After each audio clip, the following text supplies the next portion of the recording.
Welcome once again to another installment of The Healing Path with White Wolf on Atzingen. I'm Randy Maugans from Off Planet Radio, and I am very pleased to welcome White Wolf back. The last time we heard from him was a recorded message that he sent us a few weeks ago as a result of the attack that he experienced and the prolonged healing time that he went through, and I'm happy to say that he is here tonight on the line with me, and we're going to go into another very interesting subject that has to do with healing, and this one's going to have to do with memory retrieval. Welcome, White Wolf. Thank you, Randy. It's good to be back, and I'm gonna approach this topic tonight and go through.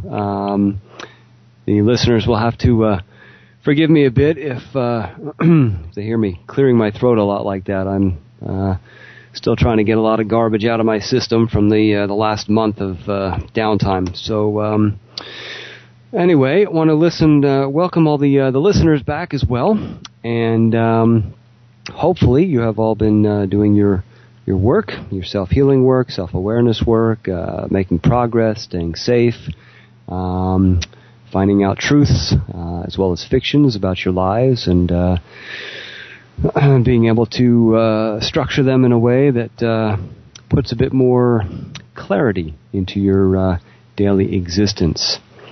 And that brings up my next topic, which I'm going to be covering here tonight, on memories. Because truly, memories are one of the most complex and convoluted areas of our personal existence. If you're not living in the now, then you're either living in the past or the future. And therefore, we talked about this before, you don't have a lot of power in either the past or the future. The only power we have is right now, right here, at this exact moment that you're breathing. Yep. However, memories can dictate how we perceive our now. In a very, very powerful way. As a matter of fact, the majority of people that I meet, their entire now awareness is completely dependent upon their memory sets that they have come to believe in.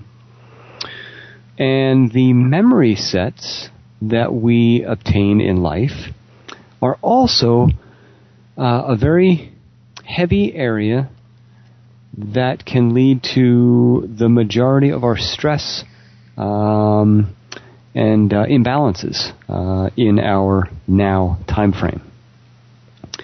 Now, most people will have memories that span throughout the majority of their life.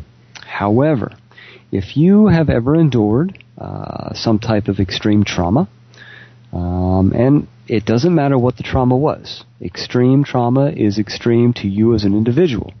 What might be extreme for one is not extreme for another. That's not the point. That's judgment. Has no place in this matter whatsoever. Simple fact is, if you have gone through trauma, if you've ever been directly targeted for programming, even mind control projects, anything like this, then you may find that you have blank areas in your life, areas that you cannot retrieve memories from. I have some clients and I have some students who, many of them actually, who find black zones in their life somewhere. I have some people who have black zones that span for 30 years. They have absolutely no memory whatsoever over a 30-year period. Wow. 30 years? Yep. I would have guessed there are pieces, like maybe big chunks of like memories, especially people who maybe had serious trauma in childhood, but 30 years is, wow, that's really off the wall. For people who really don't think about this too much, it can seem off the wall. But believe it or not, there's a lot of elderly folk out there who don't remember most of their life, and it has nothing to do with dementia. It's simply because they lived the majority of their life in a completely altered state. And when they come out of that altered state and into a new form of conscious awareness, depending on how severe the separation was between that altered state and their new form of consciousness or awareness, depending on how severe that is, is dependent upon what kind of programs they have running in them, what kind of conditionings they have, what kind of traumas they have, but it completely dictates what they're going to remember and what they're not going to remember. Because that altered state, if it was so heavily split, will have the memories in full. But when a new conscious awareness flips into being, if there is no merging, no unification of the two, then those memories will be sealed off from the current conscious state. This is what causes black zones. And I'm not sure, Randy, did we go over alters? Yes. We did. Okay, yes, good. We've covered alters before, and I think we did it pretty much in depth in one show. I seem to remember that as well, but I talk about it so much I couldn't remember exactly. Who knows? Maybe I was in an altered state. It's been known to happen. Well, it could have been me too. No, I'm pretty sure that we did cover that before. Yeah. Okay. Good. Then I don't have to go into it here. So let's get back to the memory aspect. In my experience, and only in my experience, that's all I can speak from. What I have seen is that everybody I have met that has black zones in their life, meaning areas that they have no memories from, during this time frame, they were actually in an altered state of consciousness that was so severely split from the main frame consciousness that they are not able, thus far, to be able to attain the memories that are being held by that altered state.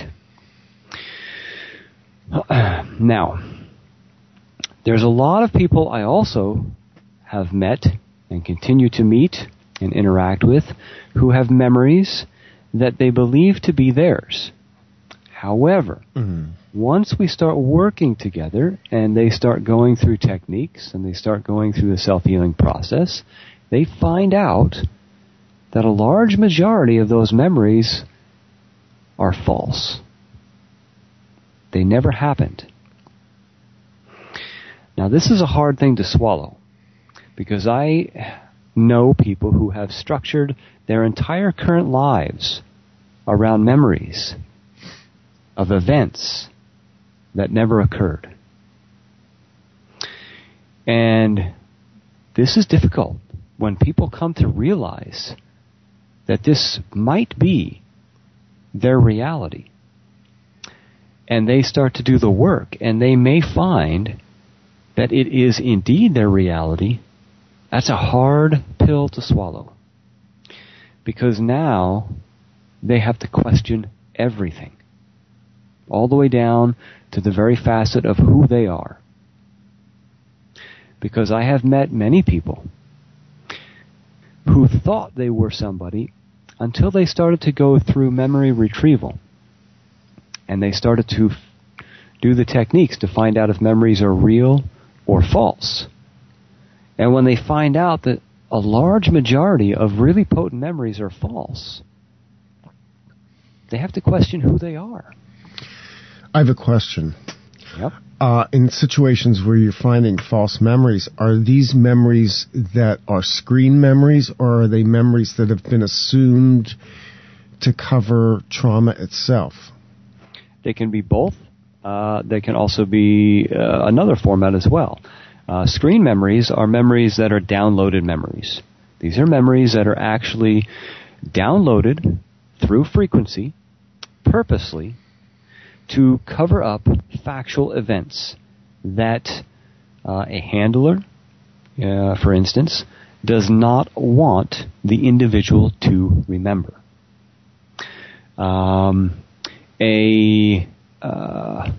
A trauma-induced memory. This, of course, is a memory that was created to cover up an event that was happening to the individual that was too intense for the psyche to be able to handle and still remain functioning. So it created an alternate memory, an alternate reality, to block the trauma and those events so that the psyche could continue moving forward in life. A lot of people do this in childhood. Children who have extreme bouts of trauma will create alternate realities in order for them to survive the situations they're going through. Mm-hmm. So this is two memory formats. The other memory format that I'll address is a simultaneous life memory format. And this is a memory or a set of memories that is actually retrieved from a simultaneous existence in which lessons are being lived and learned, experienced, so strongly and so similarly that it creates a frequency magnetism, so to speak. And so let's say in this life you happen to be, whatever, maybe you're a baker. And perhaps in a simultaneous life, you're a chef or whatever. You're a cook in some fashion. Mm-hmm. And, you know, you're reliving these similarities because they're still lessons you have yet to learn. There are still experiences within this frequency range that you're still needing to obtain. However, if it's so similar and the connection between your simultaneous existence is strong enough, you can actually have bleed-through memories or simultaneous life memories where you will remember events. And since your mind is in the current now, it will twist those events into a modern format to fit the time frame, because that's all your mind knows. And so this is another aspect of memory that can be very tricky to deal with, because it can distort your perception on the now and who you are and what you've actually lived through to gain the position you are now. Now, let's go back and address each of these memory situations or frequency zones one by one. Get a little more in depth as to what they are, because we deal with all of them the same. We use the same techniques, and we'll get to those techniques after I clarify these three memory formats. So a screen memory, this is a memory that is completely false. And it is a memory that happens to be specifically formatted to those who are programmed, strategically conditioned or programmed, and even up into the mind control project arena. There are certain aspects to keeping a programmed individual in a continuing functionable state within the program matrix that they align with, that they've been downloaded with. And one such method is to create screen memories to keep the individual from remembering what they actually did in a programmed state. Mm-hmm.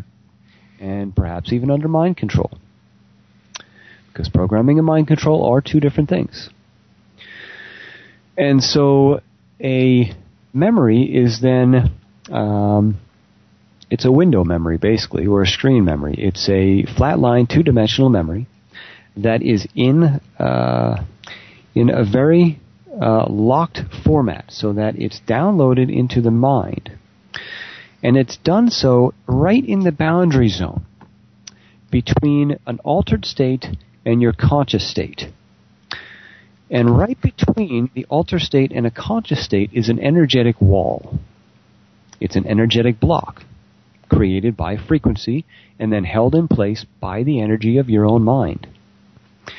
And right there, this flat screen memory, just like a movie screen on a wall, is dropped in front of that wall. So that when you're in this conscious state of awareness, when you try to look back, that's what you see. You see the movie screen, but you can't see past it. You don't see, first of all, the wall that's keeping you separated from the rest of yourself, let alone what's on the other side of the wall, which is an altered state, which contains the real memory. And this happens with a wide variety of programs. Specifically ritual programs, assassination programs, sometimes soldier programs, political programs, all kinds of different programs utilize screen memories. And what this does is it keeps your conscious state of awareness that you normally live in completely oblivious to the altered state of your being. I've had people come to me and they say, well, I think things are going just fine. And then we start going through techniques and they flip into an altered state. And then they come back and have no recollection that they were in that altered state. And when I tell them, it's a shock. It's a huge shock. And, they don't believe it, and blah, blah, blah. And I'll bring a tape recorder. And I'll tape the next session. And then I'll have them listen to it afterwards. So these screen memories are protecting real memories of your altered state.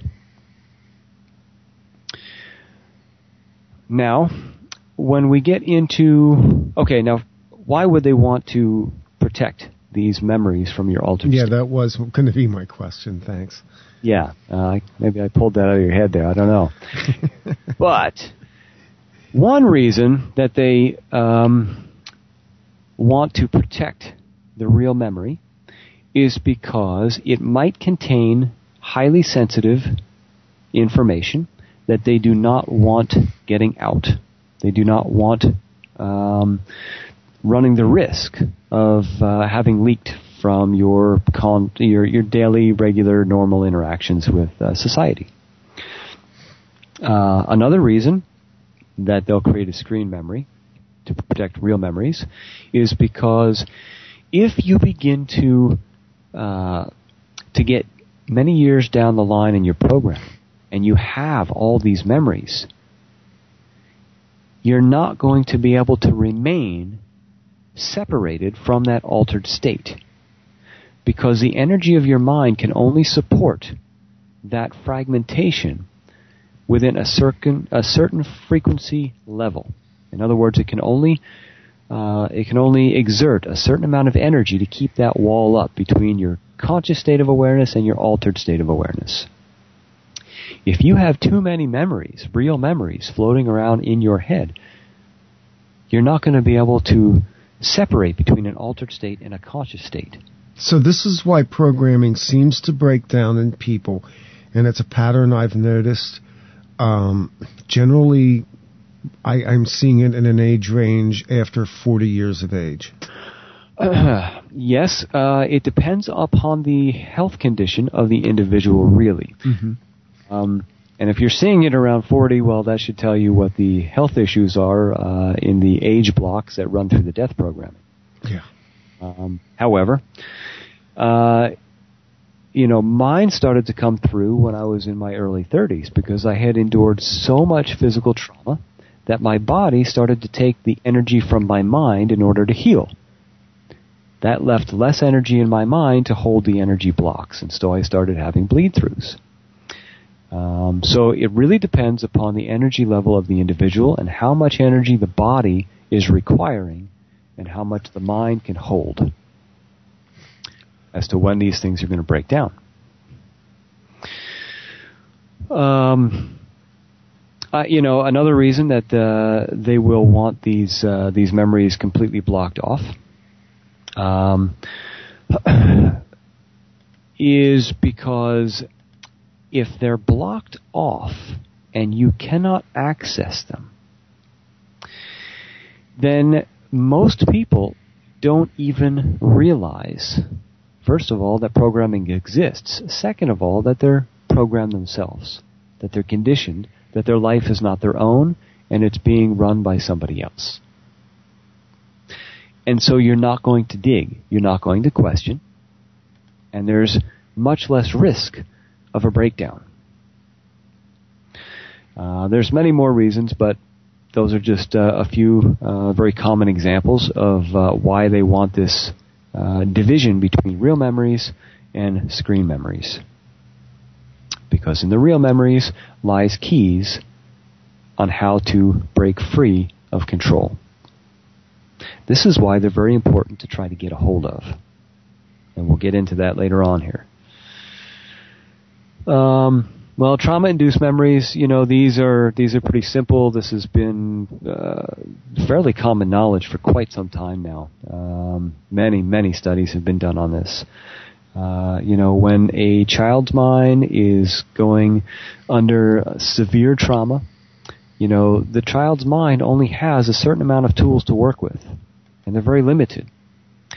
And so if they're being traumatized, they only have a very small tool bag to work with, and many times that tool bag is not sufficient enough to survive the trauma. Mm-hmm.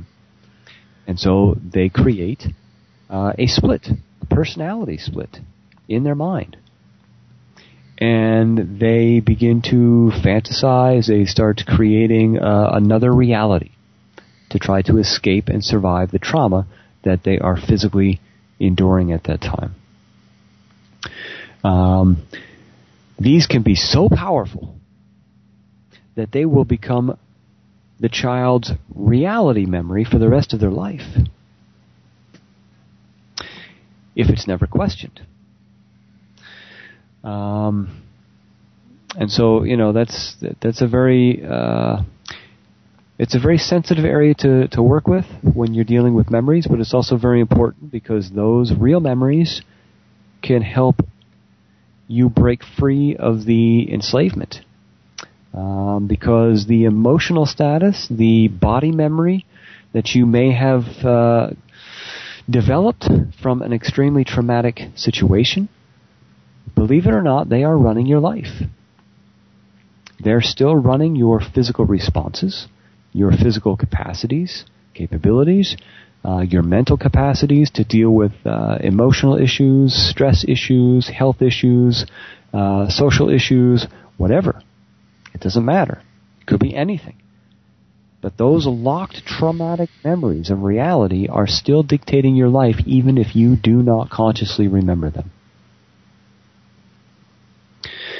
And then the simultaneous life one. This is understood by select groups that are out there studying simultaneous lives, studying the frequency levels between linear, or the illusion of linear reality. They understand that all life, everything is actually happening in the now. There's really no past and no future. Right, yeah. So, the whole simultaneous life memory crossover falls into the whole category, which is complex, and I could do probably 5 shows just on that topic. But I've touched upon the reason that it's very important for us to retrieve as many memories as possible. And this, of course, includes the fact that the memories, the real memories, are controlling your life whether you remember them or not. And so if you want to know who you really are, why you do what you do, why you may have the issues you have, why you may have the talents that you have, it's important to try to access the memories because they hold the keys to the specific experiences that have created who you are today. They have created what you believe in today. They have created what you like and dislike today. They have created every code of conduct that you have in your subconscious, that you have written yourself, and dictate your entire reality. They all come from the experiences that have generated memories. But if you don't know those memories, then who are you? How do you know who you are? How do you know where you came from? You have to know the foundation to understand the structure of the house that sits on top of it. Especially if you want to work with that house. Now, if you're just living in it, no big deal. But if you want to change that house, if you want to make it more up to date, if you want to make it a better quality, then you need to know what it sits on. You can't just go cutting into walls, not knowing what the foundational structure is beneath it, or the whole thing could collapse. And yes, there are many people in institutions today that are there because that's what happened.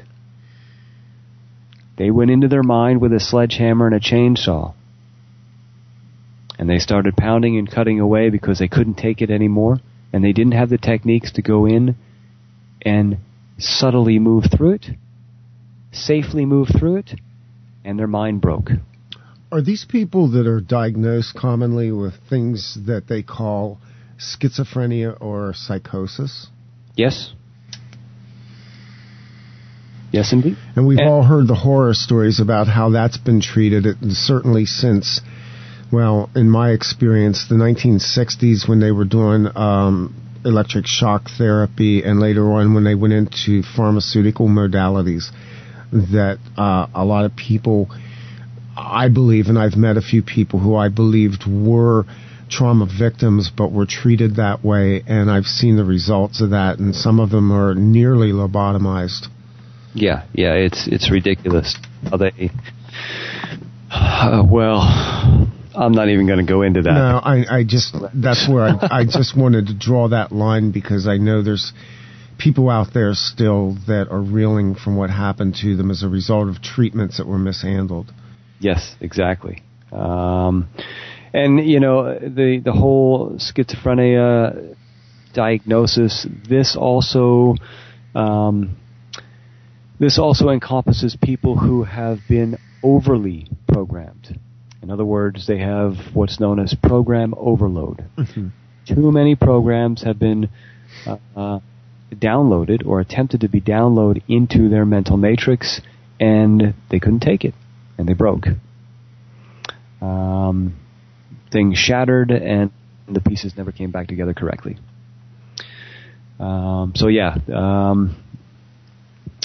This is kind of where we can see very clearly the results of going into your mind too quickly, too harshly, without knowing what's behind it, what's under it. This is why it's very important to go into memory retrieval slowly. Very slowly, and very soon we'll get into some methods on how to do this. But another very important reason for memory retrieval, remember, those of you who have been following this series, you may remember, hopefully you remember, the Release and Transformation show that we did. I believe it was the last show we did.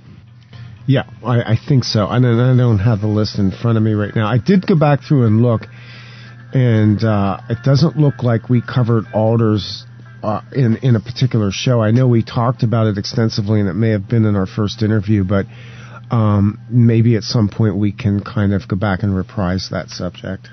Yeah, okay. What we'll do is we'll do that in another show. We'll wrap that up in a neat package. Yeah, no problem. And so anyway, remember I had said in the Release and Transformation show that we need to remember as much as possible in order to successfully release. all of our experiences. Yes, we can just do general release work, but it is so much more successful if we can actually go in and remember very specific events. If we remember very specific events, we can then encapsulate them and release them successfully, as well as the emotional ties that go with them. But if we can't do that, then it's a slow process. Release work doesn't happen nearly as fast.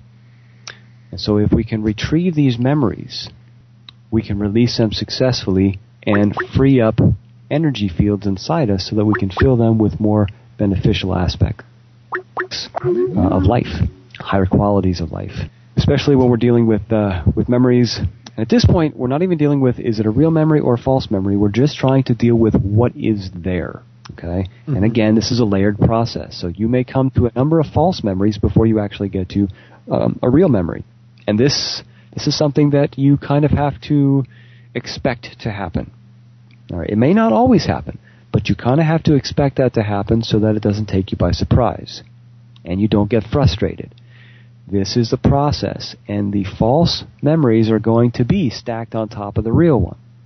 You're not going to have false memories underneath the real one. They're going to be on top of them. So you have to wade through the illusions to get to the reality underneath it.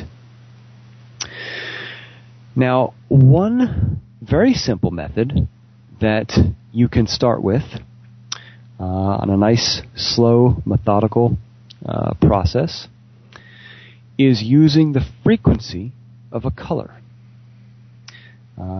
And I utilize color a lot because it's easy for people to see. You can print out a color swatch, and you can hold it right there. You can focus on it. And what you're focusing on is the frequency that is creating that color. And the color of the past is dark green. Dark green is the frequency of the past. And this is where we're looking at. We're looking at memories, which of course happened in the past. The darker the color, the green, the further back in the past you're going to be focusing on. So if you're focusing on medium green, a nice, bright, brilliant, fresh leaf medium green, you're going to be focused on the emotional status of your now. Once you start to darken that, you're going to end up tapping into your past and the frequency levels of your past and the entire mental matrix and emotional matrix that connects to it.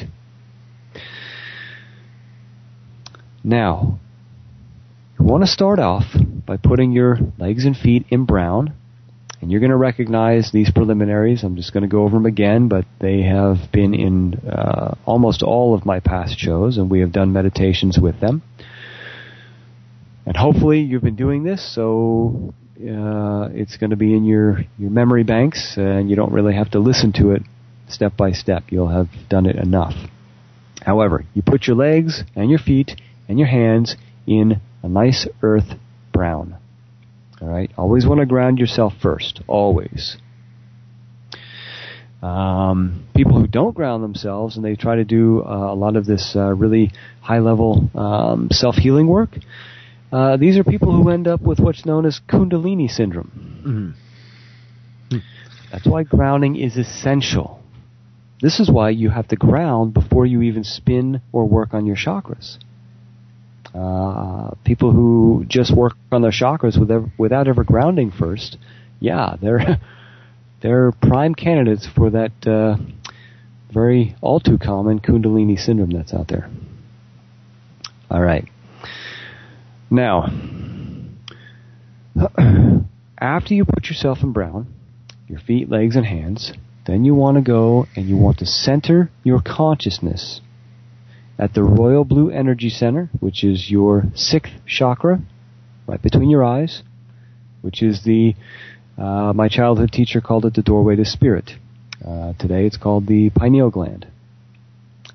So the pineal chakra, it should be resonating in royal blue, and you should center that and balance it like we did before with the royal blue circle, or the royal blue sphere with the royal blue dot in the center of it. Also make sure you balance the brainstem, which we've done before as well. Royal blue circle or royal blue sphere with the dot, right? The brainstem, the brown Y that goes from both left, right sides of the brain down to the brainstem and then continues down the spine. The brainstem should be in pale red. You bring the two royal blue spheres together so they become one. Once you have done this, then what you want to do is you want to put yourself in a dark green sphere. So basically you will envision yourself standing inside of a dark green bubble. This is putting you in the frequency of the past. At this point, once you are in this frequency, if you have dark areas of your life, let's say you have no memories from the time you were 5 years old until the time you were 8 years old. That's your target zone. You want to go back and you want to set your intention, set your focus between the ages of 5 and whatever I said, 8 years of age. And you want to allow yourself to remain in the royal blue conscious, but you want to allow yourself to open inside there. All right? Now remember, you're safe. You're inside yourself. You're not leaving yourself to do this. And so you are contained within yourself. You are in a safe zone. People may say, well, I might see a demon come at me. All right? This is not something outside yourself. This is something within you. And if you see it, then you need to address it. This is something you need to come to terms with. If you're doing a technique and you're staying inside yourself and you're seeing something that you don't like, that's the whole point of it.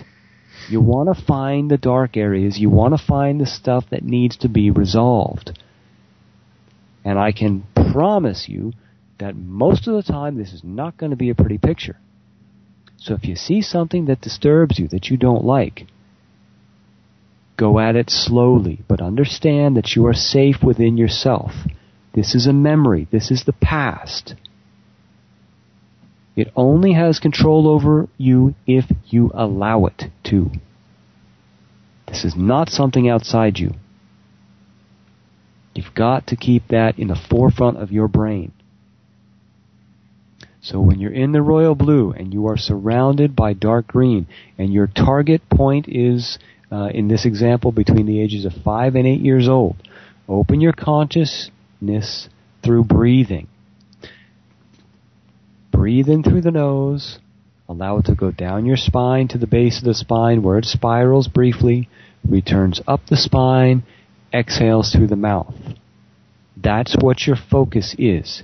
Your focus is the intent on seeing what you need to see between the ages of 5 and 8, and you're going to do so by surrendering to your breath, focusing on the breath.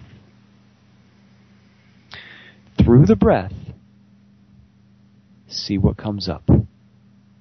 You may have to do this a dozen times before you begin to get an opening.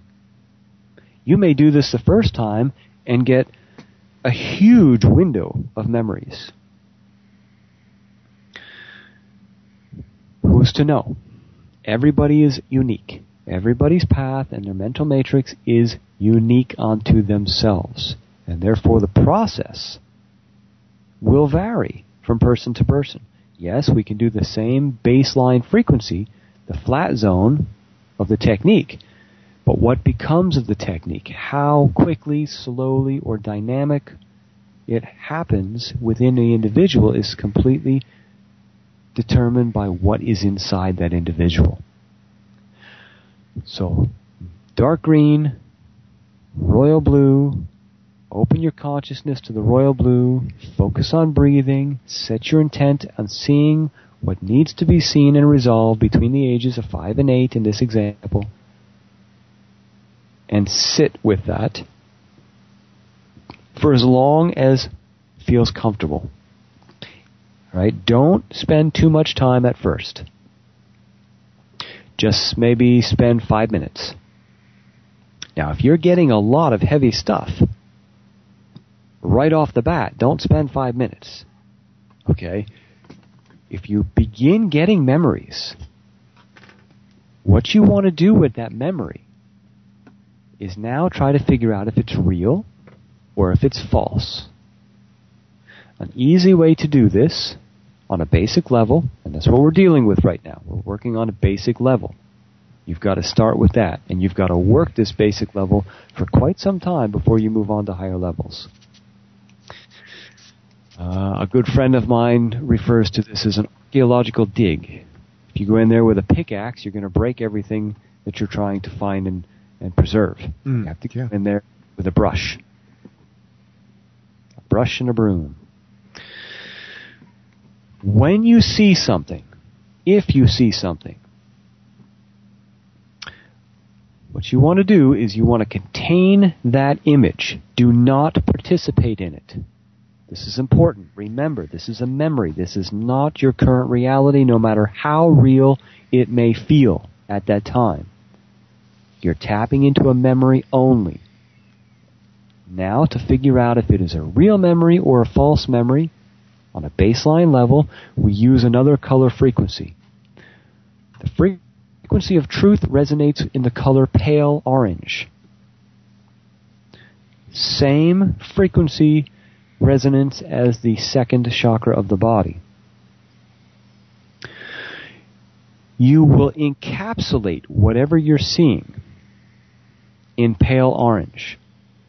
Put the entire image that you see in a huge circle of pale orange. And then patiently observe the image that you see. Does it stay the same? Does it change? Sometimes it will change dramatically. Sometimes it will simply change very subtly. Maybe there's a playing card on the table, and it's, a King of Hearts. Maybe it will just turn to be the King of Diamonds. That might be the only thing that changes. But the fact is, it changed. If you hold something in the frequency of truth, which is pale orange, and it is not true, it cannot remain as it was being presented. It will change. It will fluctuate. Sometimes very subtly, sometimes dynamically.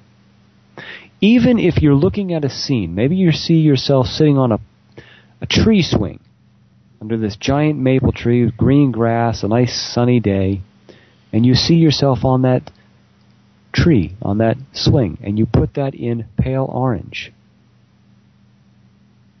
If it flickers, that's it. If it flickers once you put it in there, if you just get a little flicker, just the teeniest flicker, it's a lie. The pale orange created a frequency shake, basically like an earthquake, in that false memory. If the scene does not change at all, if it remains exactly the same, now you have a pretty good awareness that what you're seeing is truth. Now, yes, there are other ways to cross-check if this is truth, but we can get to those in another show.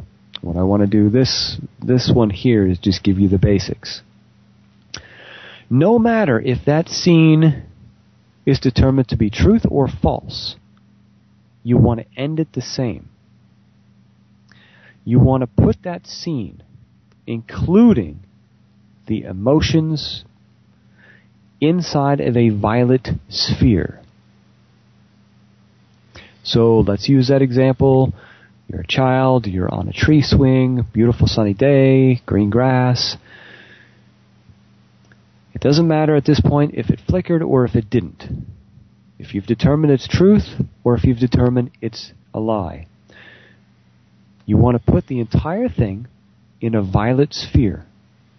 Contain it in a violet bubble. The emotional aspect of that will also begin to draw into that violet.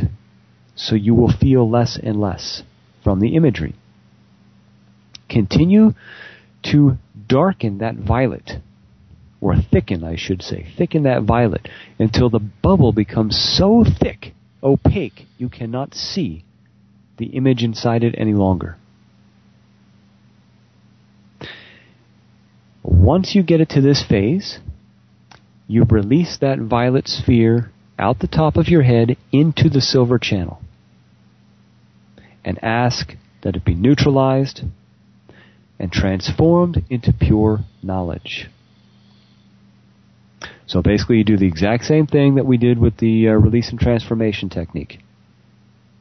Except this time, you're taking that violet bubble from the memory, whether it be false or true, from this exercise, which is tapping into the past. Once you have released the memory, if more memories are coming up and you want to deal with them at that time, feel free. Do not get to a point where you become so overwhelmed that you're exhausted at the end of the exercise. You don't want to get to that point. Right? That's like exercising too much. It's harmful. So feel your comfort level. If you didn't see anything after about 5 minutes and the exercise,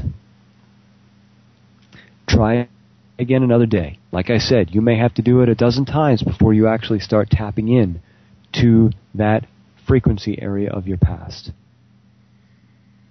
You may have such an energetic buffer zone blocking you from it that you have to wade through that buffer zone to get to the memory zones, which could be false memories that you have to then wade through to find the true ones. But maybe not. No matter, after you release the violet bubble that contains the image, then you want to, again, recenter your pineal gland with the royal blue circle and the royal blue dot. Recenter and balance your brainstem with the brown Y and the royal blue circle with the royal blue dot. Bring the royal blue circles together, merge them together as one, and put yourself in a brown sphere, just like we've ended many of our meditations with. So you envision yourself in a heavy, heavy, heavy brown bubble. This will help to ground you afterwards. All right. Now, even do this if you didn't see anything. All right, so end the exercise the same way, whether you saw something, whether you worked with something, whether you didn't. It doesn't really matter. If you went through the exercise, end it the same way each time.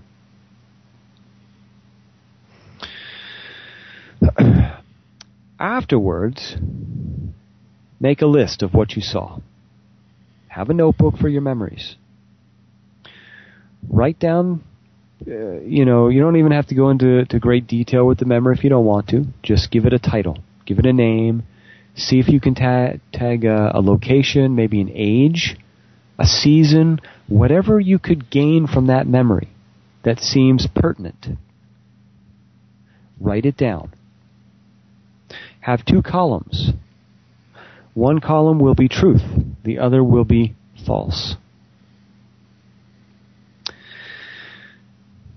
After you do this a while,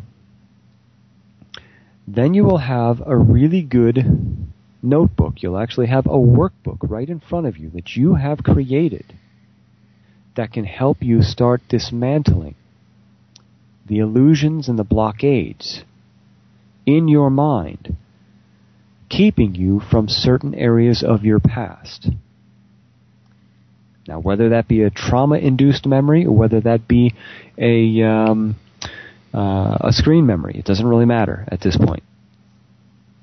The quality of the memory, what you're gaining from it, will eventually tell you whether it was caused by trauma or whether it was actually covering up real memories while you were in a programmed altered state.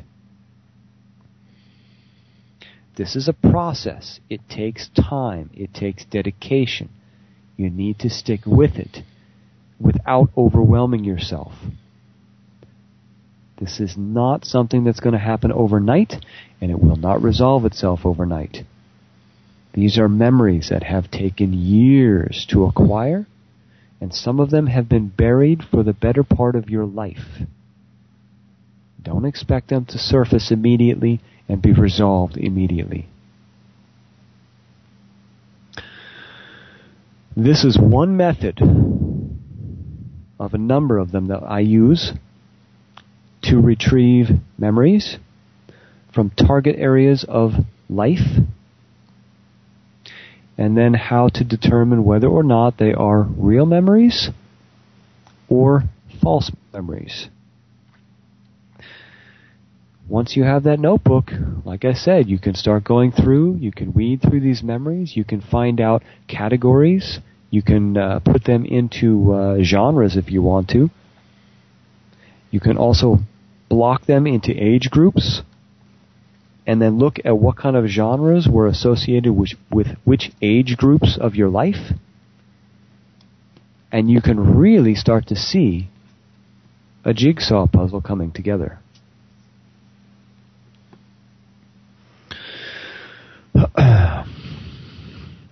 Just remember, if you have a hard time visualizing the colors when you're doing these meditations, and many people do, a lot of times this has to do with self-sabotage, trying to keep you from progressing, trying to keep you from healing, from recovering who you are, discovering the truth of your life, then print out color swatches. Or perhaps you have a piece of clothing or something in your house that is of that color. Just make sure that the object that you might be using is neutral. In other words, don't pick something up that has a whole lot of meaning to you, because you're going to mix the frequency of that emotional state into the color frequency. That's why I suggest color swatches or pieces of color fabric, something like that, because they're neutral. They're just resonating with that frequency. All right, there's no shame, none at all, in printing out color frequencies, color swatches, putting them in front of you, and staring at them when you're doing the exercise. If this is what you need to do, then do it. It's a tool. Use it. All right, so that is a beginning to get you started with finding memories and then trying to determine whether they are true, whether they are false, and then figuring out, as time goes on, categories, age groups, whether it was a screen memory, trauma-induced memory, whatever. This is a really, really, really good stepping platform to begin this process. And I'll just point out, too, as additional tools here, you talked about using the color swatches, and that's a great way to do this. There are 2 videos that are currently posted with the first series that we did. The first video is Session 3, Protection Frequencies and Symbols. And the videos actually have some of the symbols that you introduced, as well as some of the colors and geometric shapes, the different protection symbols that you broke out. So they're there as well as a resource to review to go through this. Excellent. Yeah, that's great. There's so many things online these days, look them up. Including color swatches. You can actually Google search chroma key colors that you can then print out on a color printer if you don't have anything available. Or you can go to a fabric shop and usually find some swatches there which would not have any vibrational attachments. Right, yeah, exactly. I did a color healing webinar, a couple months ago, maybe a few months ago now, that that's on my webinar section on my website, and that's what I did to get the color swatches for that webinar. Is I just Googled in images the colors, just hit color swatch for royal blue or whatever. And, yeah, that's what I did when I did these videos as well. So, and if you have a computer, you can put it right in front of your eyes, and it's actually a pretty good way to memorize color. Yeah, I wouldn't suggest doing the exercise. Right. I knew you were going to say that because of the scan rate on screens and stuff like that, which interfere energetically as well. Yeah, so that, on my end, I think that kind of wraps up what I wanted to present in this show. And I think that's a lot, for those people out there who are even embarking on this. My follow-up would be, just real briefly, people who have questions about this, what would be some indications that they are dealing with the need to do memory retrieval, White Wolf?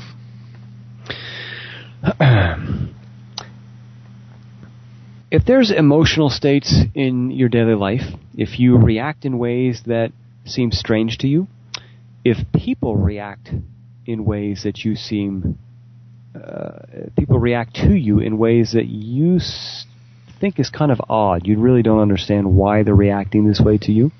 If you have memories of something in your past, and yet other people that you were with or know at the time have vastly different memories of similar things, which happens a lot.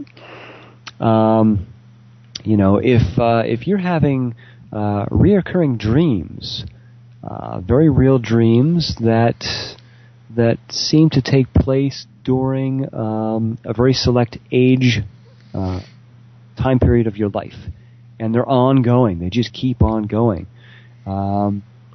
then that's a pretty good signature that says, yeah, there's something here you need to look at. There's something here that your conscious awareness is being blocked from.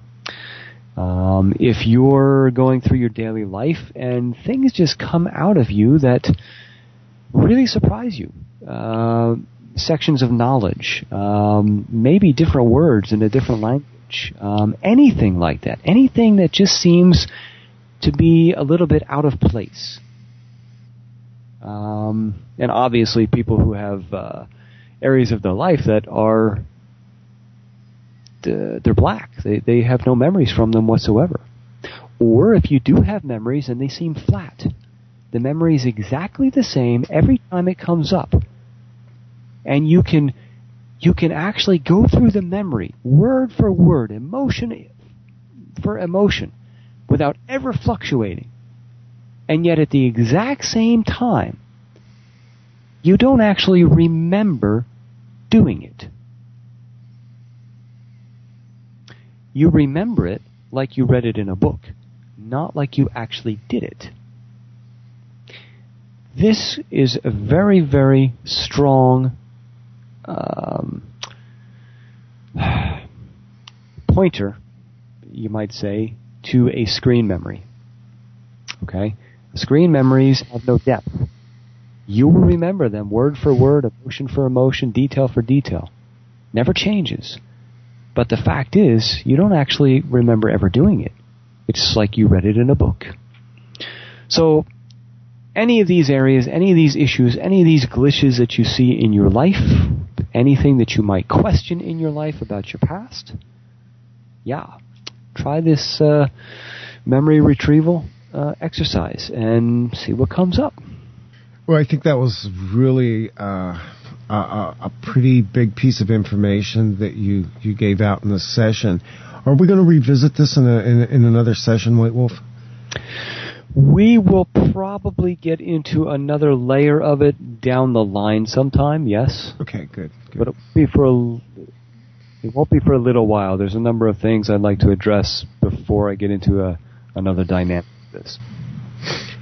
And as usual, as you go through these sessions, if you have questions, you can contact White Wolf via his website, which is waysofthewildinstitute.com. There are always links on my website, which is offplanetradio.com, that can get you there.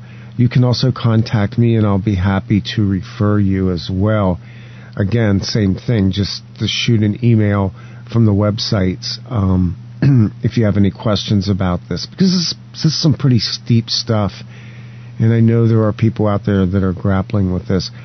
We also want to point you towards Ways of the Wild Institute and the ongoing things that White Wolf has going on there as well. Anything you want to bring out, White Wolf? You know, right now I'm kind of in a resting phase. My next big classes don't start until January, which is when I have winter wilderness survival. That's going to be, I believe, you'll have to look on my schedule, but I believe it's on the third week of January. But between now and then, I'm basically just doing consultations again. Yes, I have started consultations again after taking a month of recovery. So if you're interested and you've been on the waiting list, go ahead and contact me, or I will be contacting you in short time. Also getting some more webinars up, which can be found linked to my site under the webinar bar. Also a lot of ongoing articles I've been writing on my blog on a lot of stuff. So if you haven't visited there, there's a ton of free information that I'm putting out there. So read away. Excellent. Well, I think that's going to wrap it up for this session. And White Wolf, we just continue to send you energy and best wishes for your ongoing recovery. And we'll look forward to the next session with you, and to all of you listening out there as well. We wish you the best as you continue on the healing path. I'm Randy Maugans with White Wolf on Atzingen. This has been The Healing Path. And you can find these shows at offplanetradio.com and also linked at waysofthewildinstitute.com. Stay well and keep working. We'll see you again the next time.